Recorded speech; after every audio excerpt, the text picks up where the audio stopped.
Hello दोस्त, सृजन classes में आप लोग का हार्दिक स्वागत है। तो चलिए हम लोग आप लोग को केमिस्ट्री में सेल की चर्चा कर रहे थे। तो सेल में बहुत सा सेल बताएं। लास्ट सेल की चर्चा है गैल्वेनिक सेल। गैल्वेनिक सेल का ये देखिए एक फिगर है। चलिए सबको हम बताते हैं। ये जो प्लेट है जिंक धातु का, ये जिंक धातु का ही कॉपर धातु को लिख रहे हैं। ये आपका प्लेट किसका है? जिंक धातु है, ये प्लेट जिंक का है, जिंक प्लेट। और यह आपका कॉपर प्लेट, सॉरी यह जिंक प्लेट, सॉरी इसको लिखिए। ये जो प्लेट है जिंक धातु का है। ये जो प्लेट किसका है? जिंक धातु का। ये आपका है कॉपर धातु का, कॉपर धातु का। समझ में आया? ये जो प्लेट कौन धातु का बना? जिंक धातु का। ये जो प्लेट है कौन धातु का? कॉपर धातु का। अब आइए, ये जो प्लेट है देख तो ये आंशिक, ये प्लेट पूरा देखिए, ये प्लेट है ना, ये प्लेट जो है देख तो एक घोल में डूबा हुआ, एक घोल में क्या है? डूबा हुआ। देख पूरा घुरा हुआ नहीं है, यहाँ से यहाँ तक की प्लेट है, इसका आधा भाग डूबा हुआ है। यानी ये प्लेट आंशिक रूप से डूबा। आंशिक माने थोड़ा, समझिए। तो अब आइए, ये प्लेट जो डूबा हुआ है, ये आपका है ZnSO4 का घोल कहिए या विलयन कहिए, बात समझो। इस बर्तन में इस प्लेट कौन धातु का? जिंक धातु का। इसमें घोल किसका? ZnSO4 माने जिंक सल्फेट। अब आइए, ये जो प्लेट जो डूबा हुआ है किसमें? Copper sulphate, copper sulphate. समझिए बढ़िया से। ये प्लेट कौन धातु का? जिंक धातु का बनल है, जो ZnSO4 के रूप। ये प्लेट कौन धातु का? जिंक धातु का, जो ZnSO4 माने जिंक सल्फेट के घोल में आंशिक रूप से, आंशिक माने पूरा डूबा हुआ नहीं है, आंशिक रूप से डूबा हुआ है। यह प्लेट किसका है? कॉपर धातु का, जो कॉपर सल्फेट माने CuSO4 के घोल में आंशिक रूप से डूबा है। आगे बढ़िए। जब ये दोनों प्लेट को हम ऐसे तार से हम जोड़ते हैं, देख रहे हैं, ये दोनों प्लेट को तार से जोड़े, तब इलेक्ट्रॉन का प्रवाह जिंक धातु से कॉपर धातु की ओर होती है। इलेक्ट्रॉन का प्रवाह,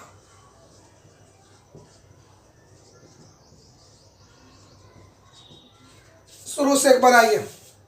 ये जो प्लेट कौन धातु का? जिंक धातु का, जो ZnSO4 के घोल में डूबा है। यह प्लेट किसका है? कॉपर धातु का, जो CuSO4 के घोल में डूबा है। जब दोनों प्लेट को हम तार से जोड़े तो इलेक्ट्रॉन का प्रवाह जिंक धातु से कॉपर धातु की ओर। समझा जाए बढ़िया से। इलेक्ट्रॉन का प्रवाह माने ऐसे से ऐसे, मतलब एक प्लेट इलेक्ट्रॉन को त्याग रहा। सुनो बाबू, जब दोनों प्लेट को ऐसे हम जोड़ दिए तो इलेक्ट्रॉन का प्रवाह इधर से इधर, मतलब ये इलेक्ट्रॉन को त्याग रहा है, ये इलेक्ट्रॉन को गेन कर रहा है। तो जो इलेक्ट्रॉन को त्यागता है वो एनोड का कार्य करता है, और जो इलेक्ट्रॉन को गेन करता है वो कैथोड का कार्य करता है। तो बताओ बाबू, यहाँ पर जिंक धातु जो है एनोड का कार्य करता है। आइए, कोची का बाबू? एनोड का। एनोड प्लेट का कार्य करता है, आइए कैथोड प्लेट का कार्य करता है। समझ में आया? समझ में आया बाबू? बात समझो। ये प्लेट कौन धातु का है? जिंक धातु का है, जो इलेक्ट्रॉन त्यागने की प्रवृत्ति रखता है। इसलिए इस प्लेट को हम क्या कहेंगे? Anode plate. एक प्लेट कौन धातु का? कॉपर धातु का, जो इलेक्ट्रॉन गेन करने की प्रवृत्ति रखता है। इसलिए इस प्लेट को हम कैथोड प्लेट कहेंगे। अब आइए आगे बढ़ते मेरे भाई। जी सर, जी इलेक्ट्रॉन त्यागने की प्रक्रिया को बताओ। इलेक्ट्रॉन त्यागने की प्रक्रिया कहाँ हो रहा है? एनोड पर। ग्रहण करने की प्रक्रिया कैथोड पर। याद किया जाए, इलेक्ट्रॉन त्यागने की प्रक्रिया को ऑक्सीडेशन रिएक्शन कहा जाता है और इलेक्ट्रॉन गेन करने की प्रक्रिया को और अब रिडक्शन रिएक्शन कहा जाता है। तो बताओ बाबू, ये कौन प्लेट है? ये नोड प्लेट है। कौन धातु का बना हुआ है? जिंक धातु का बना हुआ है। इसमें इलेक्ट्रॉन त्यागने की प्रवृत्ति है, इसलिए ये नोड प्लेट पर ऑक्सीकरण क्रिया होती है। बताइए नोड पर कुछ होता ऑक्सीकरण क्रिया। शुरू से एक बार आओ, फिर चर्चा करते हैं। हम चर्चा कर रहे हैं गैल्वेनिक सेल का। ये जो प्लेट है जिंक धातु का है, जो Zn-SO4 के घोल में डूबा है। ये जो प्लेट है कॉपर धातु का, जो CuSO4 के घोल में डूबा है। जब ये दोनों प्लेट को हम तार से इसे जोड़ दिए तो बता इलेक्ट्रॉन इधर से निकल करके इधर आता है, मतलब ये इलेक्ट्रॉन को त्याग रहा है और ये इलेक्ट्रॉन को गेन कर रहा है। तो जो प्लेट इलेक्ट्रॉन त्यागने की प्रवृत्ति रखता है उसे एनोड कहते हैं, और जो प्लेट इलेक्ट्रॉन गेन करने की प्रवृत्ति रखता है उसको कैथोड कहते हैं। इस आधार पर जिंक धातु का जो प्लेट होता है एनोड का कार्य करता है और कॉपर धातु का जो प्लेट होता है कैथोड का कार्य करता है। आगे पढ़िए। इलेक्ट्रॉन त्यागने की क्रिया को ऑक्सीकरण कहते हैं और ग्रहण करने की क्रिया को अपकरण कहते हैं। तो बता बाबू, जिंक धातु का एनोड, जिंक धातु का जो प्लेट है मतलब एनोड है, तो में इलेक्ट्रॉन त्यागने की प्रवृत्ति है। तो यहाँ पर कौन क्रिया होगा? ऑक्सीकरण क्रिया। आइए, एनोड पर कौन क्रिया होगा? ऑक्सीकरण।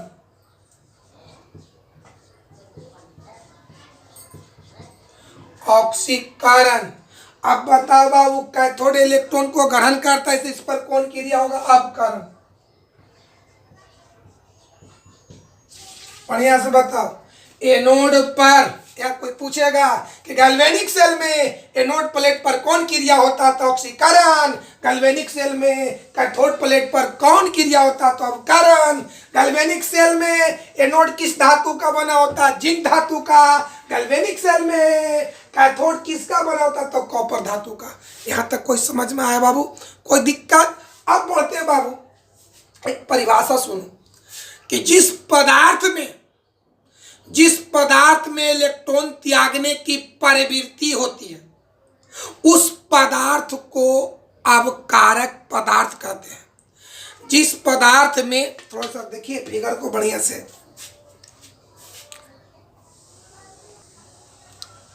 अब चार चीज समझो बार बार। जिस पदार्थ में इलेक्ट्रॉन त्यागने की प्रवृत्ति होती है उस पदार्थ को अवकारक पदार्थ कहते हैं और इस क्रिया को ऑक्सीकरण कहा जाता है। चार से समझो, ऑक्सीकरण, अवकरण, ऑक्सीकारक पदार्थ, अवकारक पदार्थ। कोची ऑक्सीकरण, अवकरण, ऑक्सीकारक पदार्थ, अवकारक पदार्थ। चारों समझिए। जिस पदार्थ में इलेक्ट्रॉन त्यागने की प्रवृत्ति होती है उस पदार्थ को अवकारक पदार्थ कहते हैं और ऐसे प्रक्रिया को ऑक्सीकरण कहा जाता है। जिसमें त्यागने की प्रवृत्ति हो उस क्रिया को ऑक्सीकरण और उस पदार्थ को अवकारक पदार्थ कहा जाता है। जिस पदार्थ में इलेक्ट्रॉन ग्रहण करने की प्रवृत्ति होती है उसे ऑक्सीकारक पदार्थ और इस क्रिया को अवकरण कहा जाता है। तो बताओ मेरे भाई, एनोड के रूप में कौन है? जिंक धातु। जिंक धातु में त्यागने की प्रवृत्ति होती है तो इसके क्रिया को ऑक्सीकरण कहते हैं और जिंक धातु को अवकारक पदार्थ कहते हैं। बढ़िया समझो। इलेक्ट्रॉन में इलेक्ट्रॉन त्यागने की प्रवृत्ति हो रहा है तो इलेक्ट्रॉन पर होने वाला क्रिया को क्या कहेंगे? सॉरी बताओ। एनोड में इलेक्ट्रॉन त्यागने की प्रवृत्ति होता है तो एनोड पर होने वाला क्रिया को ऑक्सीकरण और एनोड को कहेंगे अवकारक पदार्थ। आइए, अवकारक पदार्थ। कोई बोलेगा गैल्वेनिक सेल में जिंक धातु कोची का कार्य करता है? तो एनोड का। पढ़े समझो, गैल्वेनिक सेल में जिंक धातु किस चीज का कार्य करता है? तो एनोड का। एनोड पर कौन सी क्रिया होता है? तो ऑक्सीकरण क्रिया होता है। जिंक धातु कैसा पदार्थ है? तो अवकारक पदार्थ। याद हुआ? गैल्वेनिक सेल में जिंक धातु कार्य करता है कोची का? एनोड का। एनोड पे कौन सी क्रिया होता? तो ऑक्सीकरण।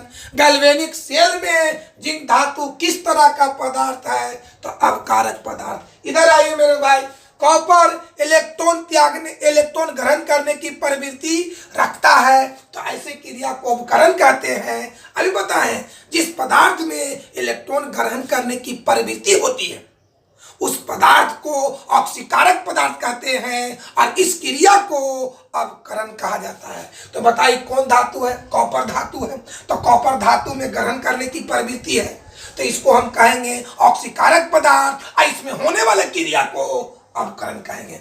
आइए बाबू, क्या हो गया? एक ऑक्सीकारक पदार्थ,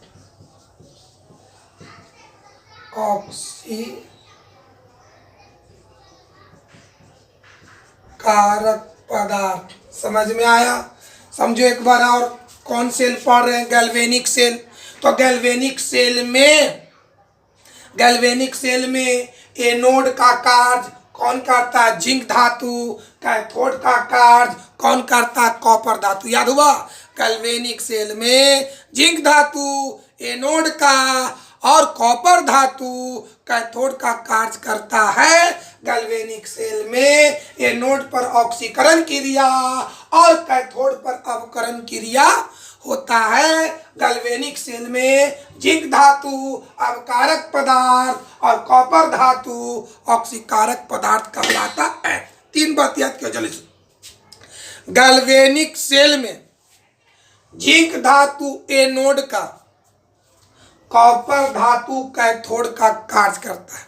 अगला पॉइंट, गैल्वेनिक सेल में एनोड पर ऑक्सीकरण और कैथोड पर अवकरण क्रिया होती है। अगला, गैल्वेनिक सेल में जिंक धातु अवकारक पदार्थ और कॉपर धातु ऑक्सीकारक पदार्थ का कार्य करता है। कोई दिक्कत है? यहां तक समझ में आ गया? अब चलिए आगे बढ़ते हैं। ये दोनों बर्तन से देखिए तो एगो नली होता है, यू आकार का नली है। ये दोनों बर्तन को एक यू आकार के नली जोड़ ले। देख रहे यू आकार के नली? समझ रहे बाबू? ये दोनों बर्तन को यू आकार के नली से जुड़ा हुआ रहता है, जिसका नाम हिंदी में लवण सेतु, लवण सेतु, अंग्रेजी में कहेंगे salt bridge, salt bridge, salt bridge. Salt bridge को हिंदी में कहते लवण सेतु। क्या होगा बाबू? गैल्वेनिक सेल में एक प्रकार के यू आकार का नली होता है जिसका नाम है लवण सेतु। इस लवण सेतु में एक घोल भरा होता है। ये लवण सेतु में क्या रहता है? घोल भरा होता है। घोल, ये घोल किसका होता? KNO3, जिसका नाम है पोटेशियम नाइट्रेट। KNO3 का मतलब पोटेशियम नाइट्रेट का घोल। समझा जा बढ़िया से? गैल्वेनिक सेल में यू आकार का एक नली होता है जिसमें KNO3 का घोल भरा होता है। इस लवण सेतु का मुख्य कार्य है, बताओ बाबू, ये पूरा मिलकर के सेल है। तो ऐसे हम इसे काट देंगे तो 2 अर्ध सेल होगा बड़े बड़े से, कि दोनों बर्तन मिलकर के एक सेल का निर्माण करता है। तो एक बर्तन अर्ध सेल, दोनों बर्तन मिलकर के एगो सेल, तो एगो दोनों बर्तन, तो एगो बर्तन को कहेंगे अर्ध सेल। यानी हर सेल में 2 अर्ध सेल होता है। तो अब बताओ, ये लवण सेतु का मुख्य कार्य क्या है कि इस परिपथ को पूरा करके, इस परिपथ को लवन से बड़े समझो बाबू, गैल्वेनिक सेल में यू आकार का एक नली होता है जिसमें KNO3 का घोल भरा होता है, जिसको लवण सेतु या साल्ट ब्रिज कहते हैं। इसका मुख्य कार्य परिपथ को पूरा करके पहला अर्ध सेल से दूसरा अर्ध सेल में विद्युत धारा या आयनों को प्रवाहित होने देना। बड़े समझो, लवण सेतु का मुख्य कार्य क्या है? इस परिपथ को पूरा करके एक अर्ध सेल से दूसरे अर्ध सेल में विद्युत धारा या आयनों को प्रवाहित होने देना। क्या चीज? विद्युत धारा या आयनों को, मतलब कि है ना, इधर से विद्युत धारा इधर जाए, इधर से विद्युत धारा इधर जाए, इधर का आयन इधर जाए, इधर का आयन इधर जाए। इसका मुख्य कार्य यही है। बात समझ में आ गया? तो अगर कोई आपसे पूछे, कभी कभी आ जाता है, लवण सेतु क्या है? इंपॉर्टेंट क्वेश्चन है। लवण सेतु क्या है या साल्ट ब्रिज क्या है? साल्ट ब्रिज को अपने शब्दों में लिखें तो क्या लिखेंगे बाबू? कि लवण सेतु एक प्रकार के यू आकार का नली है जिसमें KNO3 का घोल भरा रहता है। इसका मुख्य कार्य परिपथ को पूरा करके एक अर्ध सेल से दूसरे अर्ध सेल में विद्युत धारा या आयनों को प्रवाहित होने देना होता है। बात समझ में आ गया? एक अर्ध सेल से दूसरे अर्ध सेल में विद्युत धारा या आयनों को प्रवाहित होने देना होता है। बात समझ में आ गया? ये गैल्वेनिक सेल की हम चर्चा करें बाबू, तो यहाँ तक समझ में आया आपको?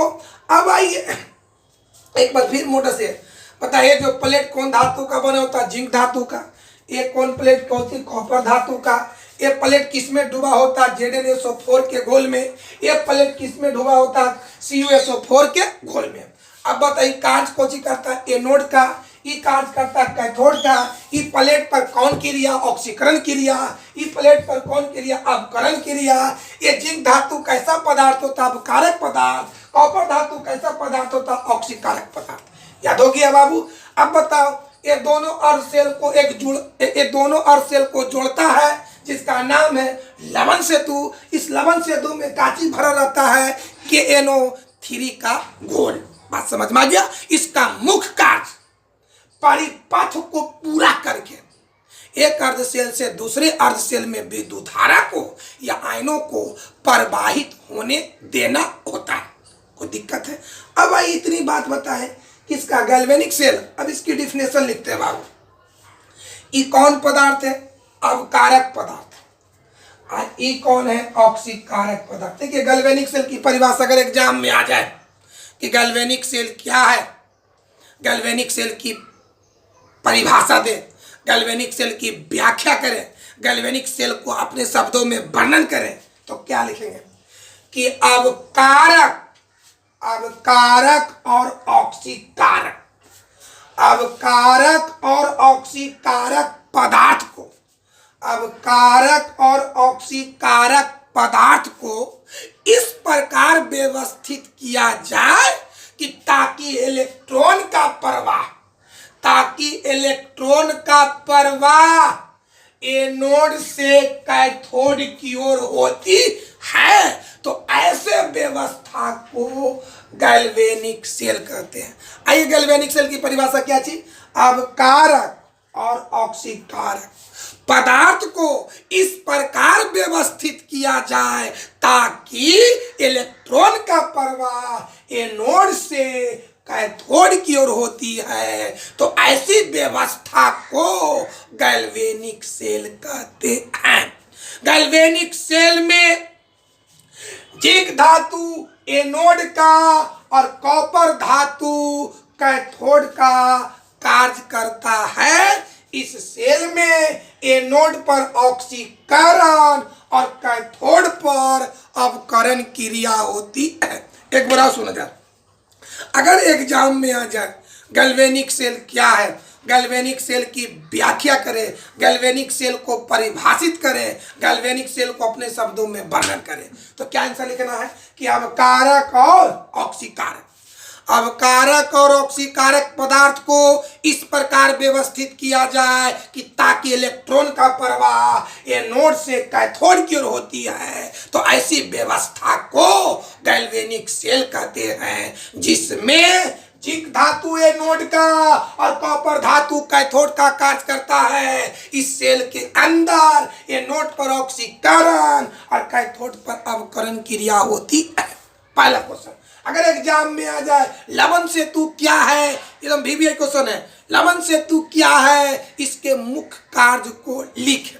तो लवण सेतु एक प्रकार के यू आकार का नली है, जिसमें पोटेशियम नाइट्रेट यानी KNO3 का घोल भरा रहता है। इसका मुख्य कार्य परिपथ को पूरा करके एक अर्ध सेल से दूसरे अर्ध सेल में विद्युत धारा या आयनों को प्रवाहित करना होता है। कोई दिक्कत है? अब चलिए, ये लवण सेतु के बारे में हुआ, गैल्वेनिक सेल के बारे में हुआ। अब चलिए गैल्वेनिक सेल की बनावट। अगर एग्जाम में आ जाए कि गैल्वेनिक सेल की बनावट को सचित्र वर्णन करें, गैल्वेनिक सेल की बनावट को सचित्र वर्णन करें, तो सबसे पहले फिगर इस तरह से बना देंगे। तब फिगर बना देना है, सबसे पहले फिगर बना देना है। और क्या लिखेंगे गैल्वेनिक सेल में? देखिए भाई, दोनों मिलकर के सेल तो खाली हो गया अर्ध सेल। अरे दोनों मिलकर के सेल तो ई आधा बोले ना बाबू, ऐसे। तब बताए क्या लिखेंगे? गैल्वेनिक सेल में दो अर्ध सेल होते हैं। गैल्वेनिक सेल में दो अर्ध सेल होते हैं, जिसमें पहला अर्ध सेल में जिंक धातु का प्लेट आंशिक रूप से डूबा होता है। सुनिए बढ़िया से, गैल्वेनिक सेल में दो अर्ध सेल होते हैं, जिसमें पहला अर्ध सेल में जिंक धातु का प्लेट होता है। जिंक धातु का प्लेट होता है जो ZnSO4 के घोल में आंशिक रूप से डूबा होता है। यह प्लेट एनोड का कार्य करता है, जबकि दूसरा अर्ध सेल में कॉपर का प्लेट होता है जो कैथोड का कार्य करता है, और यह प्लेट CuSO4 के घोल में डूबा होता है। फिर समझा जाए, अगर क्वेश्चन आ जाए गैल्वेनिक सेल की बनावट को सचित्र वर्णन करें, तो पहले जो बोर्ड पर फिगर बनाए हैं वो फिगर को बना लेना है, और नीचे भाषा लिखेंगे कि गैल्वेनिक सेल में दो अर्ध सेल होता है, जिसमें पहला अर्ध सेल में जिंक धातु का प्लेट होता है जो एनोड का कार्य करता है, और यह प्लेट ZnSO4 के घोल में आंशिक रूप से डूबा होता है, जबकि दूसरा अर्ध सेल में कॉपर धातु का प्लेट होता है जो कैथोड का कार्य करता है, और यह प्लेट CuSO4 के घोल में आंशिक रूप से डूबा होता है। जबकि दोनों अर्ध सेल एक यू आकार के नली से जुड़ा होता है। जबकि दोनों अर्ध सेल एक यू आकार के नली से जुड़ा होता है, जिसको लवण सेतु कहते हैं, और इसमें KNO3 माने पोटेशियम नाइट्रेट का घोल भरा होता है। अब लास्ट सुनिए, अगर एग्जाम में आ जाए गैल्वेनिक सेल की बनावट का सचित्र वर्णन करें, तो पहले आप फिगर को बना दीजिएगा, और लिखिएगा कुछ ही। गैल्वेनिक सेल में दो अर्ध सेल होते हैं, जिसमें पहला अर्ध सेल में जिंक धातु का प्लेट होता है जो एनोड का कार्य करता है। यह प्लेट ZnSO4 के घोल में आंशिक रूप से डूबा होता है, जबकि दूसरा अर्ध सेल में कॉपर धातु का प्लेट होता है जो कैथोड का कार्य करता है, और यह प्लेट CuSO4 के घोल में आंशिक रूप से डूबा रहता है। जबकि दोनों अर्ध सेल एक यू आकार के नली से जुड़ा होता है, जिसका नाम है लवण सेतु। इसमें KNO3 का घोल भरा होता है। वो दिक्कत है। ये था आपकी बनावट। अब चलिए कार्य विधि, क्रिया विधि। चलिए क्रिया विधि को समझा जाए तो क्रिया, इसकी परिभाषा बताएं, बनावट बताएं, अब क्रिया विधि बताते हैं। तो बताओ क्रिया विधि में क्या होता है कि गैल्वेनिक सेल में जब दोनों प्लेट को चालक तार से जोड़ा जाता है, गैल्वेनिक सेल में जब दोनों प्लेट को चालक तार से जोड़ा जाता है, तब एनोड पर ऑक्सीकरण क्रिया और कैथोड पर अवकरण क्रिया संपन्न होती है। क्या लिखेंगे? गैल्वेनिक सेल में जब दोनों प्लेट को चालक तार से जोड़ा जाता है, तब एनोड पर ऑक्सीकरण क्रिया और कैथोड पर अवकरण क्रिया संपन्न होती है, जिसको निम्नलिखित रासायनिक अभिक्रिया द्वारा दर्शाया जाता है। तो बोलो मेरे भाई, एनोड का काम कौन कर रहा है? जिंक धातु, जिसमें त्यागने की प्रवृत्ति होती है। और कॉपर का काम कौन कर रहा है? कैथोड का काम कौन कर रहा है? कॉपर धातु, जिसमें ग्रहण करने की प्रवृत्ति होता है। क्या समझ में आया बाबू? तो आइए इस बात को हम लिखते हैं पहले। बुआ समझ में आया दोस्त? चलिए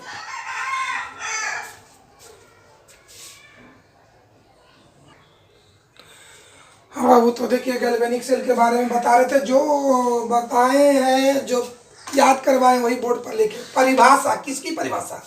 गैल्वेनिक सेल की परिभाषा। अगर क्वेश्चन आ जाए कि गैल्वेनिक सेल की परिभाषा दे, या गैल्वेनिक सेल की व्याख्या करें, या गैल्वेनिक सेल क्या है, या गैल्वेनिक सेल को अपने शब्दों में वर्णन करें, तो जो परिभाषा देकर जो डैश देकर लिखे, यहाँ से लेकर यहाँ तक क्या लिखे थे? परिभाषा।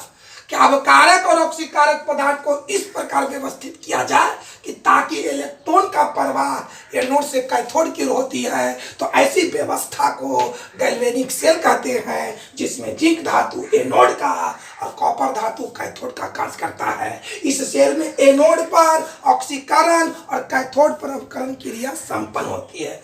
यहाँ से लेकर के यहाँ तक लिखना। कब? जब पूछे गैल्वेनिक सेल क्या है, गैल्वेनिक सेल की परिभाषा दे, गैल्वेनिक सेल को अपने शब्दों में वर्णन करें, तो यहाँ से लेकर के बाबू यहाँ तक लिखना है। अब आइए बनावट, जो भी बनावट बताएं, गैल्वेनिक सेल की बनावट का सचित्र वर्णन करें। तो जो पहले फिगर बनाए थे, फिगर बना लेंगे और भाषा में लिखेंगे।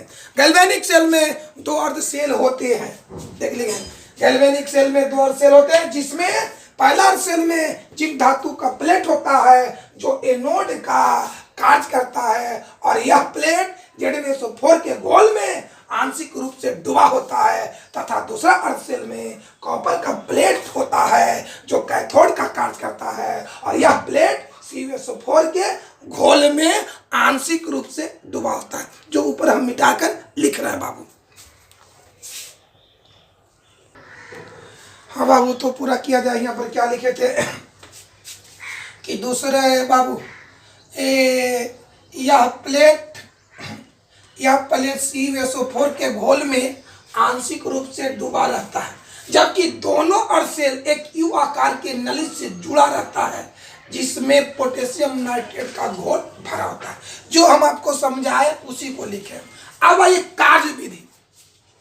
अगर एग्जाम में आ जाए कि गैल्वेनिक सेल में होने वाले अभिक्रिया को लिखे, या गैल्वेनिक सेल के अंदर होने वाले रासायनिक अभिक्रिया का वर्णन करें, या गैल्वेनिक सेल के अंदर होने वाले अभिक्रिया की व्याख्या करें, तो ये लिखना है। गैल्वेनिक सेल में जब दोनों प्लेट को चालक तार से जोड़ा जाता है, तब इलेक्ट्रॉन का प्रवाह एनोड से कैथोड की होती है, जिससे एनोड पर ऑक्सीकरण और कैथोड पर अवकरण क्रिया संपन्न होती है, जिसको निम्नलिखित रासायनिक अभिक्रिया द्वारा दर्शाया जाता है। जो हम आपको याद करवाएं वही बोर्ड पर लिखें। अब हम आपको निम्नलिखित रासायनिक अभिक्रिया द्वारा दर्शाया जाता है। तो बताओ बाबू, सेल के अंदर होने वाला अभिक्रिया कुछ एनोड पर और कुछ कैथोड पर होता है। आइए इसको लिखते हैं बुआ, दर्शाते हैं दोस्त।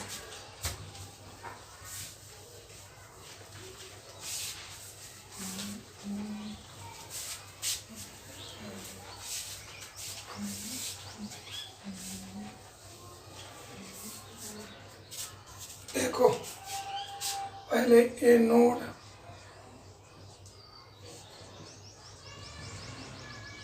एनोड प्लेट पर। चलिए, तो एनोड का काम कौन करता है? जिंक धातु।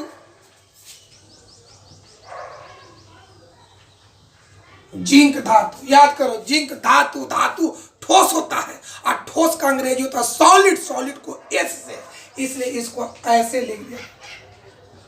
एस माने सॉलिड मतलब ठोस, यानी जिंक होता है ठोस में। अब याद करो, जिंक के लास्ट ऑर्बिट में 2 इलेक्ट्रॉन होता है, 2 इलेक्ट्रॉन, यानी जिंक धातु जब रासायनिक अभिक्रिया में भाग लेगा तो 2 इलेक्ट्रॉन त्यागेगा। बताओ, जो त्यागेगा उतना ही प्लस। वाह, बताओ बाबू, धातु होता है ठोस में और जबकि उसकी आयन होता है लिक्विड में, द्रव में। चलिए,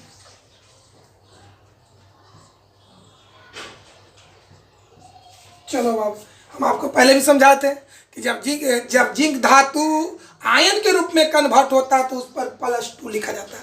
अब इसको बैलेंस करने के लिए बताओ, ये अपनी कोटा से 2 इलेक्ट्रॉन त्याग दिया है, मतलब एकरा में 2 इलेक्ट्रॉन कम है, यानी इसमें 2 इलेक्ट्रॉन जोड़ देंगे, हो गया। अगर एग्जाम में आ जाए कि गैल्वेनिक सेल के अंदर एनोड पर होने वाले अभिक्रिया को लिखे तो आंसर सिर्फ ए लिखना है, ए लिखना है, याद हुआ।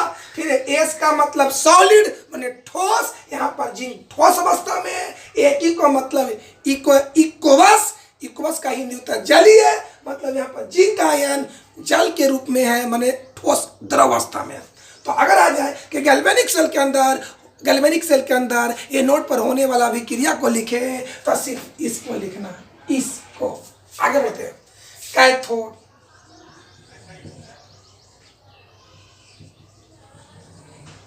कैथोड प्लेट पर, तो बताओ कैथोड का काम कॉपर धातु करता है, कॉपर धातु। तो बताओ बाबू, कॉपर का आयन रूप Cu+2, आयन जो होता है वो इक्वस में माने जलीय रूप में माने लिखेंगे।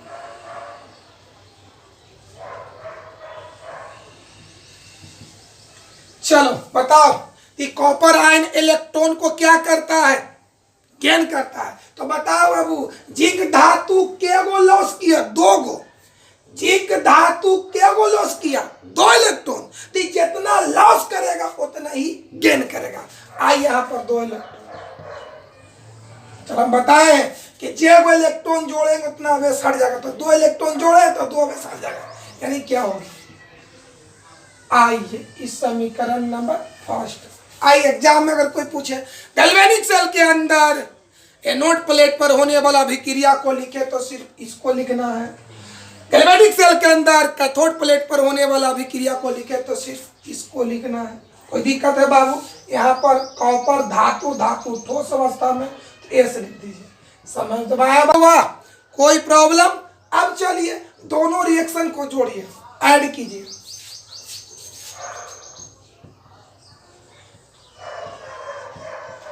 ऐड करने पर बायां में बायां, दायां में दायां की जोड़ी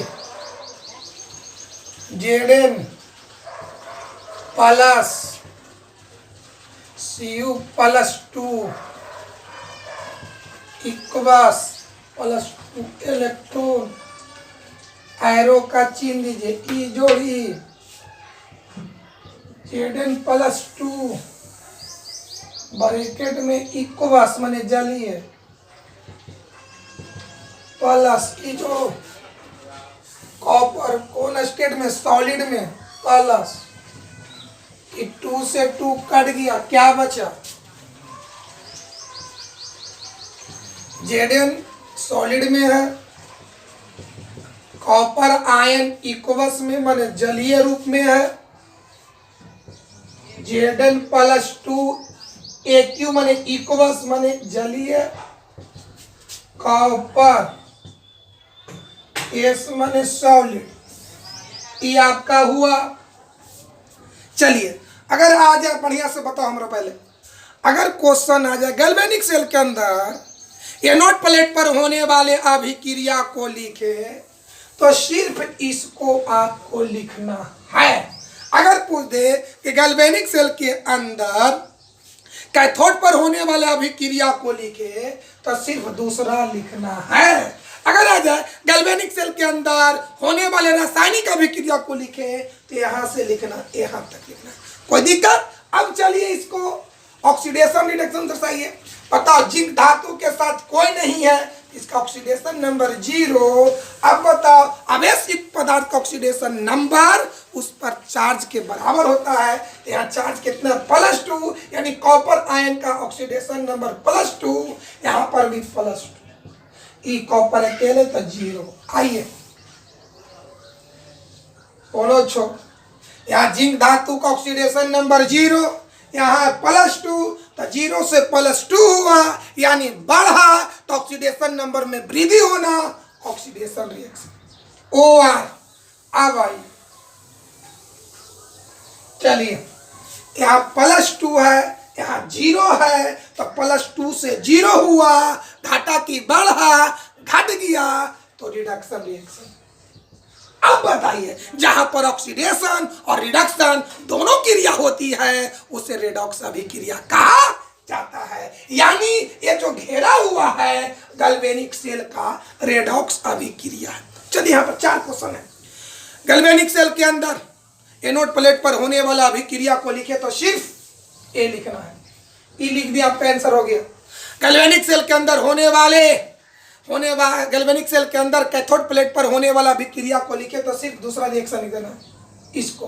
अगर बोल दे गैल्वेनिक सेल के अंदर होने वाला अभिक्रिया को लिखे तो यहां से यहां तक पूरा लिख देना है। अगर पूछे गैल्वेनिक सेल के अंदर होने वाला रेडॉक्स अभिक्रिया को लिखे तो सिर्फ ही अंतिम वाला लिखना, अंतिम वाला। क्या लिखेंगे? Zn plus Cu+2 arrow Zn +2 plus CuS। कोई दिक्कत है? गैल्वेनिक सेल के अंदर होने वाले रेडॉक्स अभिक्रिया को लिखे तो सिर्फ इसको लिखना है। क्या चीज? Zn plus Cu+2 arrow Zn +2 plus Cu। कोई दिक्कत है? कोई प्रॉब्लम? चलते हैं बाबू।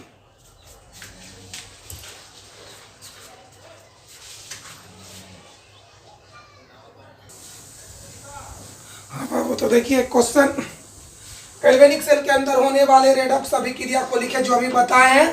क्या चीज लिखे? Zn plus Cu+2 arrow Zn +2, ये आपको लिख देना है। लवन सेतु क्या? लवन सेतु को अंग्रेजी में कहते हैं साल ब्रिज। तो लवन सेतु न पूछ करके साल ब्रिज क्या, तो दोनों में कुछ भी रहे आपको ऐसे लिख देना है।